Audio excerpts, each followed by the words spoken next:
The Fellowship of Guelphissauga continues with the start of Bike Pride Month and the mayor having a garage sale. Celebrating the diverse rainbow of cyclists and cycling culture, Bike Pride launched this month with family-friendly events and DEI programming. Meanwhile, in the Council of Elders chambers, the Property Developer Orcs at Reid Heritage Properties and Gemini Homes proposed building more townhouses and apartment buildings in the Shire. Whereas on a burning hot driveway, the mayor hosted his own garage sale motivated by the Shire's $13.7 million surplus allocation. Can Bike Pride Month unify the Shire cyclists, and will the mayor cash in at his garage sale? Cycling fans across the Shire celebrated the start of Bike Pride Month this week with family-friendly events and public policy directives. They gathered at the OG painted crosswalk in the Shire, aka the Green Bike Box at Stone Road and Gordon, to promote this year's Bike Pride Month DEI agenda. Focusing on driving e-scooters and inclusion, Bike Pride Month welcomes all types of cyclists to their events, even those who self-identify as drivers, pedestrians, or both. Events include busking shows from the hands-free riders and guest appearances from Darth Vader on a unicycle. Celebrating the diverse rainbow of cyclists and cycling culture, Bike Pride Month launched with a big event downtown for those who choose to identify as drivers.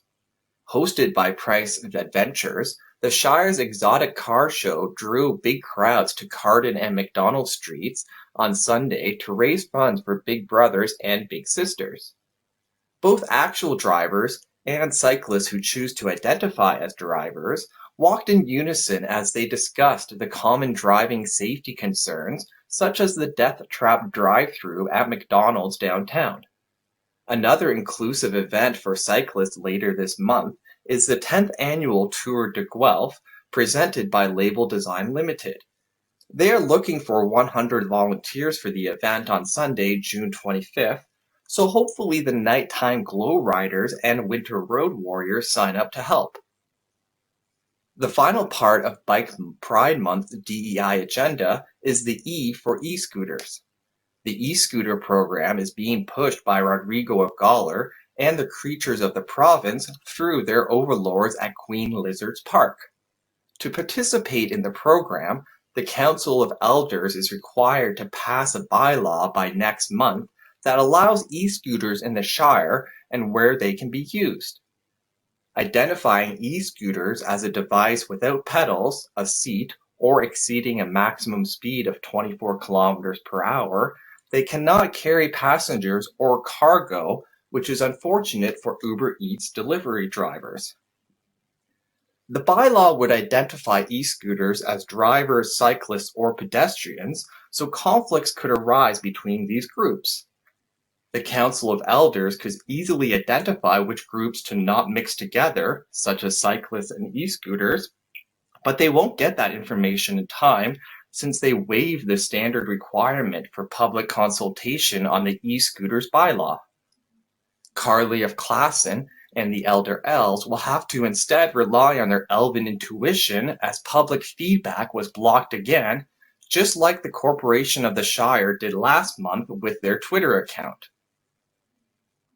Back at the Council of Elders chambers, the Property Developer Orcs at Reid Heritage Properties and Gemini Homes propose building more townhouses and apartment buildings in the Shire. Reid Heritage is proposing a 7-story, down from 9-story apartment building at 1373 to 1389 Gordon Street. The original 9-story plan received numerous complaints from nearby residents, and with proper public consultation in March 2021, Reid Heritage Properties modified the proposal down to 7 stories, almost reaching the desired rule of the ward. Whereas the Orcs at Gemini Homes want to build 32 stacked townhouses at 103 to 105 Victoria Road North. They originally proposed 44 townhouses on the lot, But again, through proper public consultation in November 2021, they revised the proposal down to 32 units. Carly of Classen and the Elder Elves must now decide if these height-cutting revisions are enough to approve the Orcs' proposals. There's little mention of affordability, which is the key pricing factor behind the Shire's housing crisis, so they are looking more for the public feedback, as the process should be, by June 9th. Meanwhile, on a burning hot driveway in the Shire, the mayor hosted his own surplus allocation garage sale this weekend. Motivated by his wife's desire to clean the house and the Shire's $13.7 million surplus allocation, he bartered with Carly of Classen and his neighbors over his excess possessions. The news of the surplus allocation was no surprise, since the corporation of the Shire increased property taxes for the largest amount ever last year. But it was a surprise to the mayor's wife that he was willing to cut down on his used blender collection. Carly of Classen showed up early to hunt for deals on the best and cleanest items at the garage sale. She spotted a sweet deal on a new couch that was in decent condition. All she had to do was drive it home and wash it clean of that old mare smell. She could have assembled a series of e-scooters together, similar to Link in Tears of the Kingdom, but unfortunately, the proposed bylaw for e-scooters doesn't allow cargo on them.